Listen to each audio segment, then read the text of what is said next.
Hello dear students, in the last video I told that the vapor pressure depends on two factors. The one is temperature and the another is nature of liquid. So let us see here how the temperature affects it. As temperature increases, vapor also increases, and with the increase in the vapor, its pressure also increases. So we can say that temperature and vapor pressure are directly proportional to each other. The next is about nature of the liquid. It means if force of attraction between liquid molecule is more, then vapor form will be less. What does this mean to us? That when the force of attraction between liquid molecule is more, so that means they are binding to each other in a more extent, then the vapor formation will be less because they won't try to escape from each other as they are binded. Let us have an example. Honey, that is, it's having force of attraction more, and so it is difficult to evaporate it, whereas water, the force of attraction between the molecule is less compared to honey, and so it is easy to evaporate water compared to the honey. One more example we can take for ethyl alcohol and water. Here what happens? Here the water is having more force of attraction compared to ethyl alcohol. So ethyl alcohol easily evaporates, whereas water takes time compared to ethyl alcohol. And that is the reason that if alcohol is kept in an open atmosphere, it evaporates faster than the water. Right? So what we can say for this, that force of attraction of a liquid is inversely proportional to the vapor pressure. Right? So depending upon vapor pressure, we can now even explain boiling point, that boiling points of liquids are defined as boiling point is that constant temperature at which vapor pressure of liquids become equal to atmospheric pressure. That means the respective vapor pressure of the particular liquid which is under the reaction, when its pressure and the atmospheric pressure both becomes equal at the respective temperature, then the point which is reached is called boiling point. Boiling point of all liquids are different and even constant. That means each different liquid has their own boiling points. Here I have given some of the boiling points. Boiling point of water is 100 degrees Celsius, of milk it is 100.5, ethanol it is 78.5 degrees Celsius, whereas methanol is 64.7 degrees Celsius. So each liquid has their own different boiling point. And what do we mean by constant? Constant, it means that if water is attained the boiling point 100 degrees Celsius and still you keep on heating it, the temperature will not show any change in the thermometer. That means boiling points are constant. Now let us have a look on evaporation and boiling points differences. Evaporation is a surface phenomenon. That means the molecules which are on the surface try getting vaporization and the evaporation takes place. Whereas boiling point is not only for the surface molecule, it is attained by each and every molecule of the particular liquid. So it is the bulk phenomenon. If surface area increases, evaporation also increases. That means, and what is vice versa? If surface area decreases, evaporation decreases. We have discussed this in yesterday's video about evaporation, right? Factor, surface area factor. And what about boiling point? Boiling point remains the same of respective liquid, no matter where it is kept, in a big or small container. If you take a boiling point of water which is kept in a 100 ml jar, or if it is kept in a 1000 ml jar, but there won't be a difference in its boiling point. Evaporation increases with increase in the temperature, and here also it's vice versa. If decreases the temperature, rate of evaporation decreases. But in boiling point, just now I told, it is constant. Once boiling point of any liquid is attained, then even on increase of the temperature, it does not change. So this is about the evaporation and boiling point. Now let us see one more property of the liquid, and it is surface tension. Again and again we are in need to learn about bulk molecule and surface molecule, and here one of the property we are going to learn about the liquid is surface tension. This you now understands properly that it is a water taken in a container, and there are many molecules in the bulk and molecules even are there at the surface as per the container. So if I am talking only of this molecule which is in the bulk, that is the inner molecule, it is exerted from all this side, a force is exerting on it.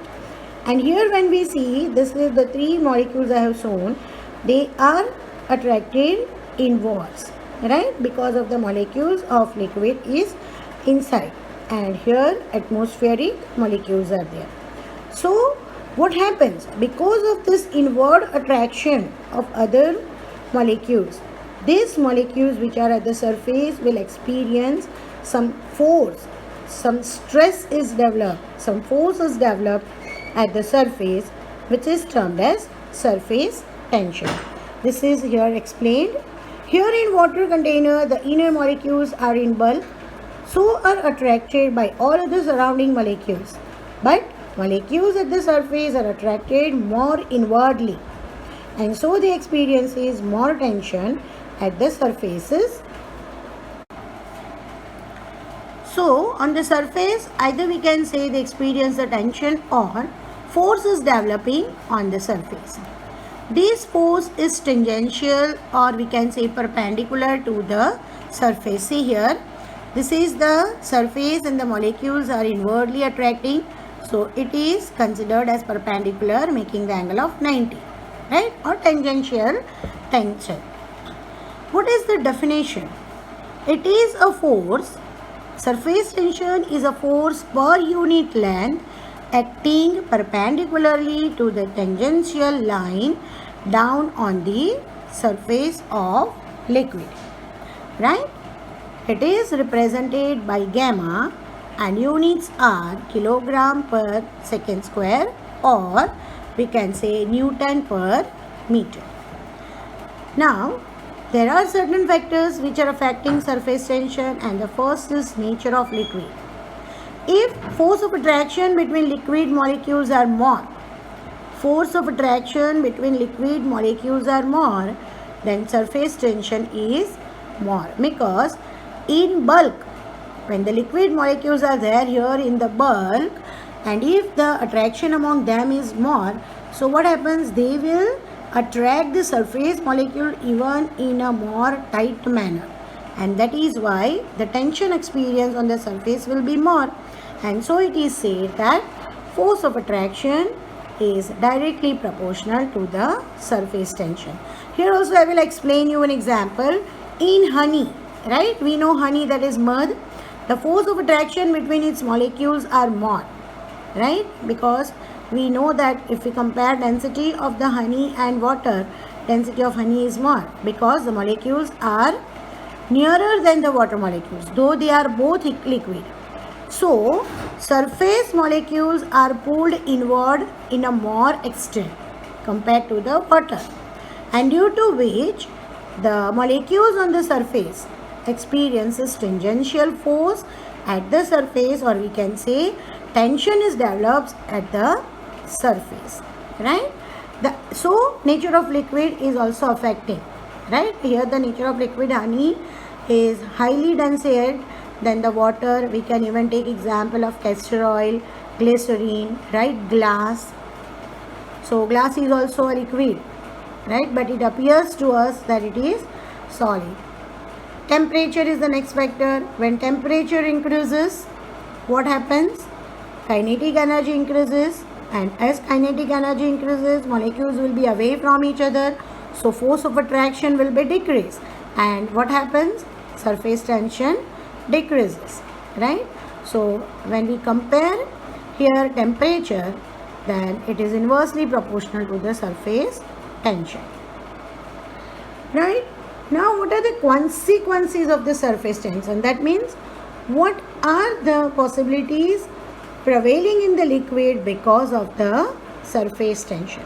The first is the spherical shape of liquids, or if we can say water. When water or liquid drop falls, they all molecules exert inward pull to the surface molecules. See, when drops of the water or the liquids they form, we see mostly they are spherical in shape, somewhere they are little elliptical in shape. Why this happens? Because when they fall, all the molecules they are pulling the surface molecules in inward manner like this. So all when are pulling inward, that means they are existing into the spherical form. They are not outside. If they will be outside, then force will be opposite and it will be resulting in the zero. But here all are inwards and they are towards each other. So they are coming closer to each other and they give the form elliptical or mostly spherical. Right? So inward force is pulled to the surface molecule, and as a result drop of the water or a liquid forms spherical shape and somewhere elliptical. Raindrop falls elliptical shape because it is under the effect of even atmospheric pressure also. Right? This is also applicable for fire polishing the glassware. What is fire polishing the glassware? Here I want to explain that. If you see the glasswares, what you will see that the brim of the glasswares, if a bowl, right, the brim of the glassware are little round in a shape. कितने भी glass के items हम देखते हैं, चाहे glass हो, bowls हो, बड़े बड़े जार हो, बीकर हो, अगर उसके ब्रीम को टच करेंगे और वो शार्प होगा, and if we touch with the hand, तो it will may hurt our hand or any other body parts, right? There will be the scratches. But if you see properly, then they are little curved portion that is spherical, and this is because due to the surface tension, and that is the process called fire polishing the glasswares, right? So this is also under the effect of surface tension. The next is the capillary action. This we all know what is capillary action. Just we are putting our knowledge here to recap it. You drink water or cold drinks or any milkshake juice with the help of straw. Now whenever you put the straw in the water or a coke or any other liquid, you see that without applying any air pressure from our side, as soon as we put the straw, up to some level, water or coke or the liquid in which it is kept rises up itself. Then this rising up of liquid by itself in a small pipes is termed as capillary action. Why it takes place? So see here, this is a glass or a beaker, you consider any container in which water is kept or say coke is kept. And now what happens? We know that the surface molecules are exerting a pressure inward due to the molecules which are present in the bulk. So due to that, what happens? These molecules will try to move inward because of the attracting force.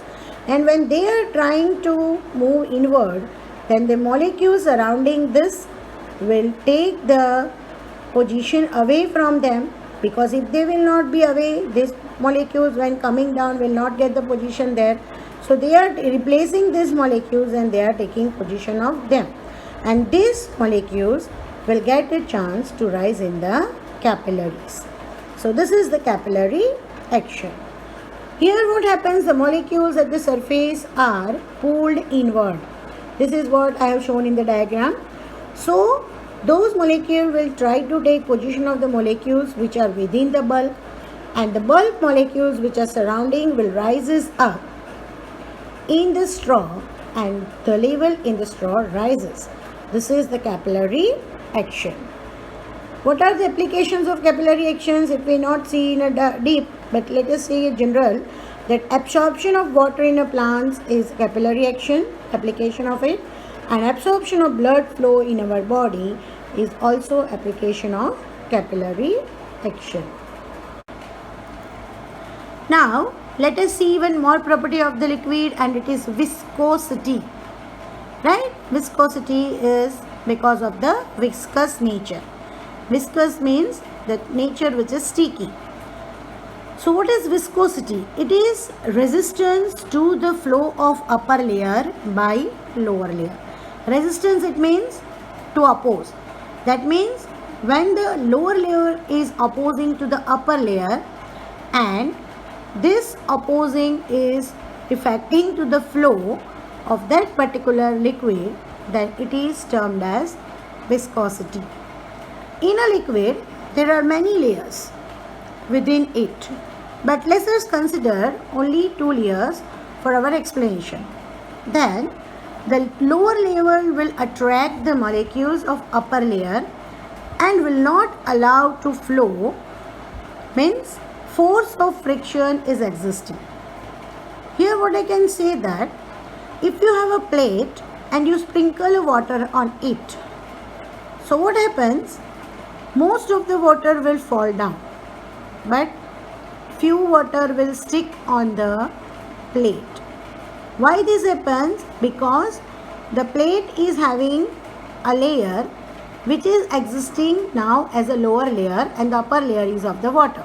So lower layer of the plate is giving the force of friction, due to which the flow of the upper layer becomes low, and the layer which is exactly in the contact of that area will not easily flow away.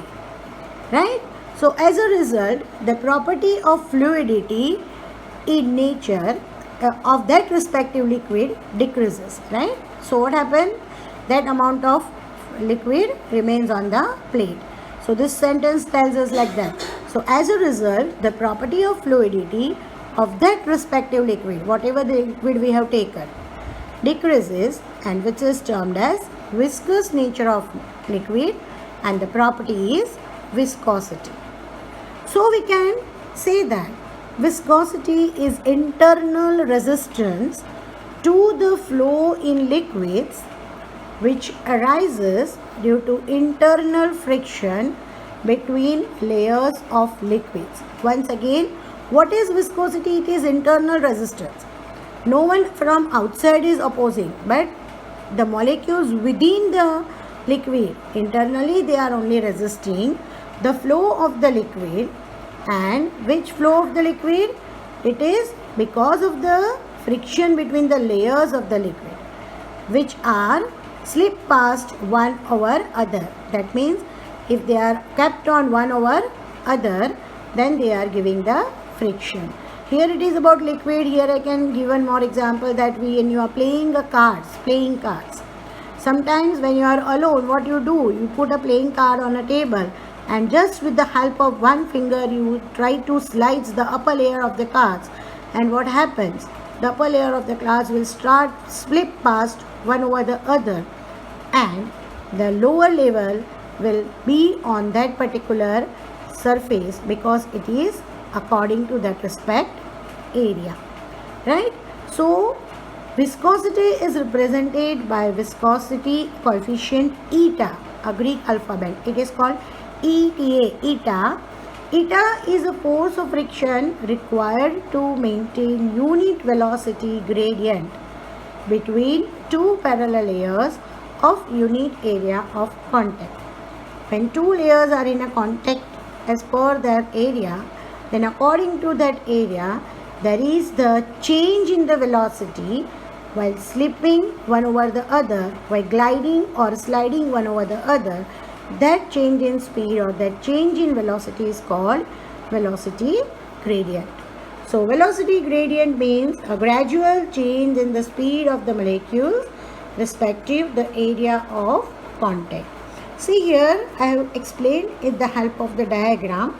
Let us think here that these are the two solid plates. This is one solid plate, this is another solid plate, and these two solid plate, between them this complete is a liquid molecules between them. Now see the upper dotted line I have shown, they are the molecules which are attracted due to upper solid plate, and these lower molecules, they are attracted due to lower solid plate. But between them also there are the liquid molecules, because this whole portion is liquid layer. So the liquid layer, apart from this molecule and this, in between, these liquid molecules are attracted, but they are under the weak attraction flow. And as they are in the weak attraction, those amount of liquid will flow, and this two, which is attracted towards upper solid plate and lower solid plate, will bind the solid plates, as well as they will remain on the solid plates, right? Now suppose what happens, that if any one of this solid plate is kept constant, right, and suppose I have dragged or slide the upper layer, then upper layer will move little and lower layer remains the stationary. This is the lower layer which remains stationary, and so the lower molecule effect is under the static force, because it is stationary force. But these molecules, upper layer molecules, they will be mobile, because the upper layer is smooth. So upper layer is experiencing the force which is the mobile, or the molecules move along with the layer. What happens to the inner layer here, between layers? The between molecules layer are under the effect of both the forces, static force as well as mobile force, right, or the motion force. So it is pushed back as well as pulled forward, with changes in the speed, or we can say velocity u, right? And these experiences difference between lower level as u minus du and upper layer as u plus du. See, I have drawn this figure and I'll explain you here. These are the layers which I have drawn over here, right? One over the other, one over the other. So if I consider this layer, then it will experience a little change first in the speed, that is u, velocity, and upper is because of the motion force of this, and below force this, so it will experience the gradual change of u plus du. If still upper layer if we talk, then it will be u plus du plus du, plus 2 du plus 3 du, and up to the level of the layers. And same, the below is u minus du. So this type of layers flow, layers to layers flow, is termed as laminar flow. So how we can explain this? By the example that when we sprinkle water on a plate, most of the water will flow, but when you touch the plate later after the flow of water, then some water still sticks to our hand. This is because of the force of the plate layer attracting the water layer. One more example is also that between the two solids, when water is hurled, then it is also because of the viscosity. One simple example also I have explained here, that when you are asked to fill up dry sand in a container, it is easy to fill up because the molecules are not under the tension of the viscosity or a viscous pressure. But when this sand is wet in nature, and if it is asked to fill up in the container, then what happens? Because of the viscosity among the sand particles and the water, that is not easy to fill up into container as it is easy for the dry sand, right? So now let us see what is the effect. So thus the force of friction existing in the property of viscosity is mathematically expressed as force of friction directly proportional to area of contact, as well as force of friction is directly proportional to the difference in the velocity and difference in the distance between the layers.